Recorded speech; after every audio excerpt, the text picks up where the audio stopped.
كلمة بعدها ما سمعتهاش. أنا برضه كده، ده سببه إيه يا دكتور؟ لأ، هو بيتكلم على حالة هنا اللي هي يعني الحالة البسيطة منها الشخير. أوكي. مش في ناس أمّا تيجي تنام بتشخّر؟ آه، كتير يعني. طبعًا، أسبابها كتير أوي. كتير.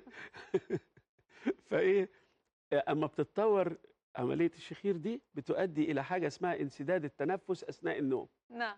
اللي هو الواحد يشخّر، يشخّر وبعدين ينقطع النفس خالص، سلِّم يا رب. فالناس تتخض ده حصل له إيه، طبعًا. ثم يبتدي يتنفس تاني وتتكرر هذه الدورة.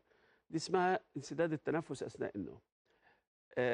ده بيبقى ليه عدة أسباب، إحنا إمم. طبعًا بنبتدي من فوق لتحت، هنشوف الأول إذا كان في انسداد في الأنف، إذا كان طب في حاجة. هو قال له عندك ما شد، أنا هاقول محتاج أهو، هاقول قُل لنا حاضر. طيب. بابتدي من فوق لتحت، هنشوف آه، الأول الأنف سالكة والّا مش سالكة، لأن لو سالكة هيتنفس منها وما يحتاجش إن هو خلاص. يتنفس من بُقّه إمم. ويحصل الشخير ده.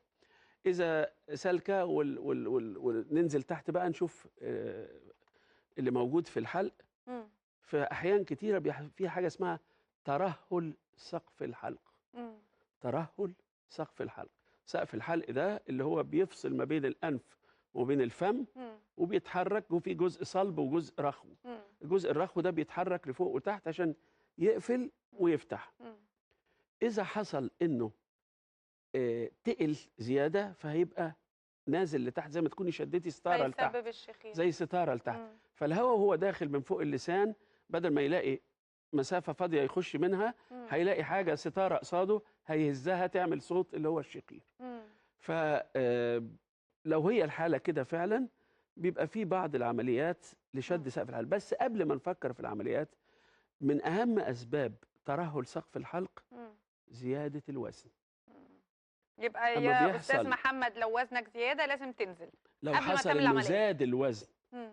في الفترة الأخيرة، زي ما بيتكوّن الدهون وبتملى جدار البطن مثلًا، بيتكوّن برضه دهون على تحت الغشاء المخاطي بتاع سقف الحلق، فيتقِّله، إمم. فينزل لتحت زيادة. إمم. فده طبعًا بيؤدي نعم. ممكن أوي لو خفّض الوزن بتتحسن الحالة. نعم. إلى جانب برضه في حاجة تانية، مش شرط يبقى العلاج جراحي. إمم. في بعض الناس مش عايزة الجراحة، إمم. في بعض الناس غير قابلة للجراحة لحالات تانية، إمم. فده بنستعمل جهاز بيساعد على التنفس أثناء النوم، بيبقى إمم. محطوط جنب العيان أو جنب الشخص، يعني هو مش عيان، دي بتحصل إمم. لناس كتير. بيتحط له عشان بيتحط يتنفس وليه كويس. ماسك، ليه زي كمامة كده أهو، بتتحط أثناء النوم، تقوم تدّي الهوا بضغط يساعد المريض أو فما الشخص على إنه يشخّرش. ياخد الهوا.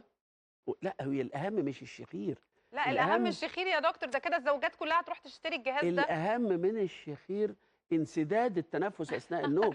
ما هو الشخير بيؤدي إلى الانسداد أثناء الانسداد ده بقى يرفع الضغط ويعمل طبعًا. جلطات ويعمل حاجات. طب سؤال بقى، اتفضلي. الجهاز ده بيمنع الشخير والّا ما بيمنعوش؟ ما هو هيبقى مكتوم خالص. هيمنع الشخير والّا مش هيمنعه؟ أيوه، أيوه هيمنعه. هيمنعه. هتشوف دلوقتي الإقبال الشديد من الزوجات. مع طيب. طيب كان معانا شيماء، بس حاولي تتصلي بينا تاني يا شيماء. عايزين نعرف بقى وظيفة